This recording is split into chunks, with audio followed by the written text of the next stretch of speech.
So tell me about your book. You mean The Assassination of Olof Palme, and an anthological novel because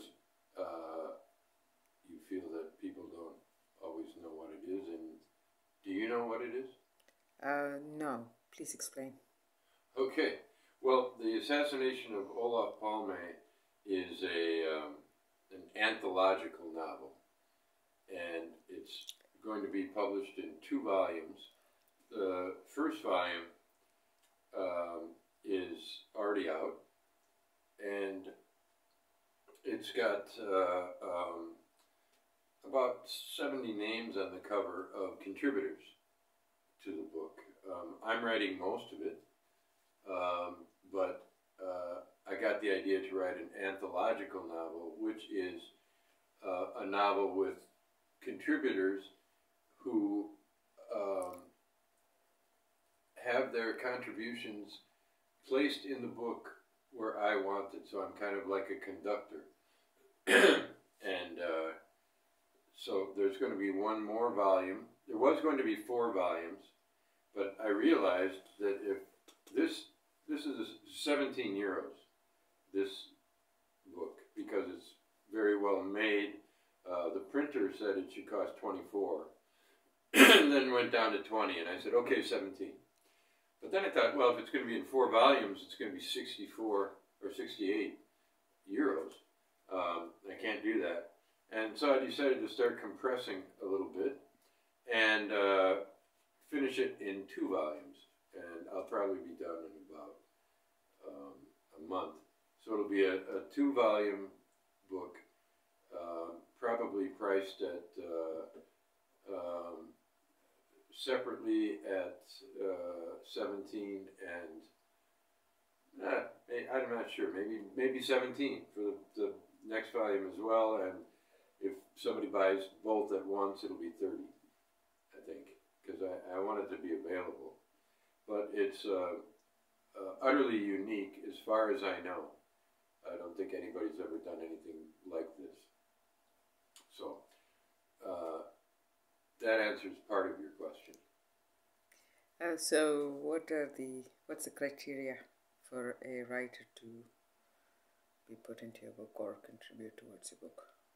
The criteria is they have to either be interested, and then or they have to get my attention somehow. Like, for instance, the easiest contribution was made by our son's guitar salesman, who told me a joke that was a good enough joke to go into the book. So he just told me a good joke, and I wrote it down, and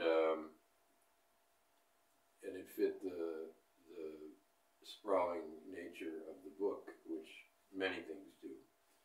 And so,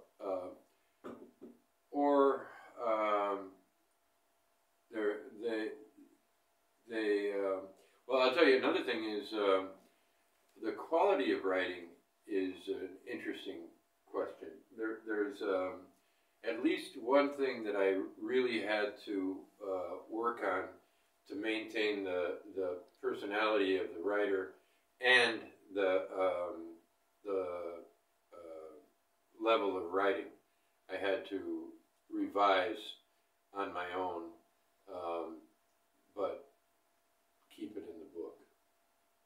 Okay, what's the, I don't know, shortest, smallest? The shortest? Or, yeah. 1 sentence. Somebody sent me an email with a great sentence that I put in. I think that's probably the shortest, 1 sentence. And then the joke was about 4 or 5 sentences only. What about the biggest one? I mean, no. That's a good question. The biggest one, the biggest contribution is by Bori Proper. We are also selling his Cynicism Management. And his is about Agent Mike. We came up with that.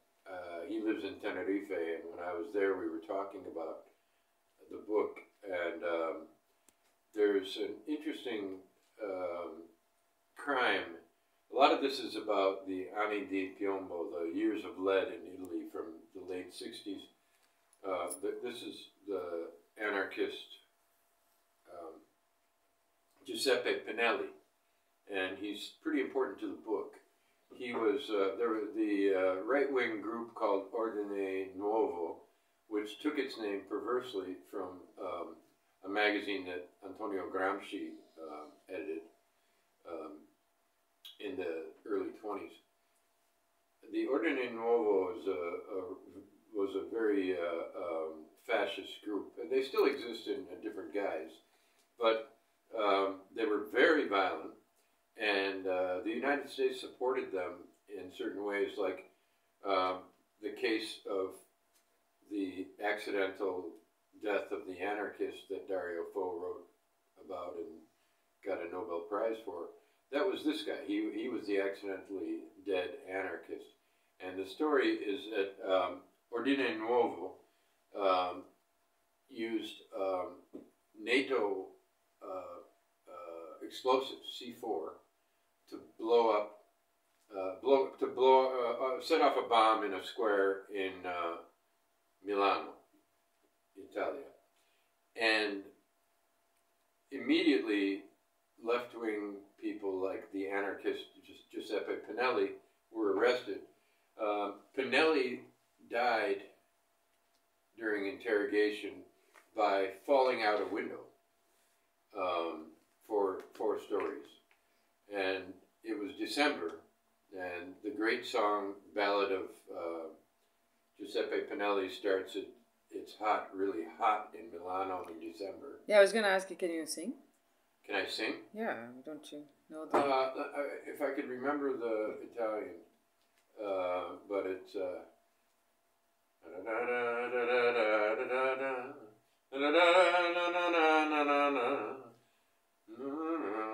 It goes like, that's the melody, but che caldo faceva, meaning it's hot. Oh, it's hot, you know. In December, it's hot in Milano. Dicembre. I can't. That's about as good as I can do right now. I heard it twice in the car on the way home tonight too. Yeah. Okay. So yeah. That's the dead Pinelli. So that's a true story, and we have a lot of information about it, including we don't know the American spy who gave the C4 to Ordine Nuovo, but we know who in Ordine Nuovo, a guy named Di Giglio, who got the C4 for Ordine Nuovo. And we also know that one of the people involved in a similar action in which fascists killed a bunch of carabinieri very close to here, a guy named Vincenzo Vinciguerra, was supposed to leave and go to Spain, probably to the islands, the Canary Islands, and he didn't go. And I was talking to Bori about this, and we came up with the character of Agent Mike. Agent Mike's job was to meet Vincenzo Vinciguerra and take care of him for this secret organization. But Vinciguerra, a few months later, was part of an attempted hijacking at the Trieste airport in Ronchi delle Gennare. And so we came up with the idea that the problem was Vinciguerra went to Las Palmas, but Agent Mike wasn't there, and the story was that Agent Mike is always getting lost, and he went to the wrong island. He went to Tenerife, and so Borut is writing a bunch of chapters about Agent Mike, because Borut's on Tenerife, and he finds Agent Mike is still there, and he's a legend, and he's got all these stories about being, a spy, and everybody thinks it's a joke, but it's true.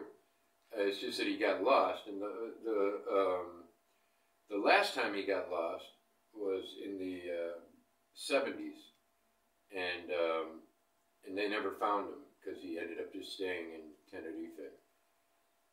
So that's the longest one. Okay. Besides mine, yeah. my work is probably 80% of the book, something like that. Okay. What about that story with those three guys, the old men? That's part of it, right? Well, that's getting into the book, but it's a great story, yeah. And it's about three partisans. Actually, they weren't partisans at the time. Actually, they were prisoners of the Italians, and they were given the job of a bunch of prisoners, Italians and Slovenes, were given this job to clear out malarial areas and this anti-malarial work, which was really some very difficult work. Some people died of malaria, but the Italians barely fed these people. And when the U.S. Took over, when they defeated the Italians, they got the prisoners. And at first, they just kept working them in the same jobs. But eventually, the Slovenes loved the Americans because, the U.S. Americans, because the Americans fed them more. And eventually gave them military work. And this was it was in the Po Valley, in Sardinia, and in Corsica. And the ones in Corsica were working with munitions. And about 30 of them from this region here were killed. And in 1991, just as the war in mostly Bosnia, Croatia, Bosnia, and Serbia, these three men by now are old men, 80 years old, and they wanted to go to Corsica. So they put on their old U.S. Army uniforms, guns and all. They had no passports and only military identification. But, you know, they had fought for this war in this area. And so they just took off and drove to Livorno and took a ferry. And they, at every border, they were stopped and said, you know, you can't go. And they just said, you know, do you know who you're talking to? And, you know, and eventually everybody, you know, border guards would just say, oh, fuck it, you know. And anyway, they made it, but they couldn't find the cemetery they were looking for. They were going to Corsica to visit the cemetery of their comrades. And what it turned out, what happened was, if this goes too long, we can just do a part two. How long is it? 13. Okay, yeah. I'll answer this and then we can do another one.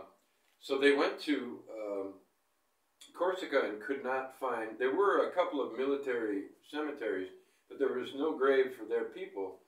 And we found out that the reason was most of them were blown up and they were buried in a common grave because there was no actual body.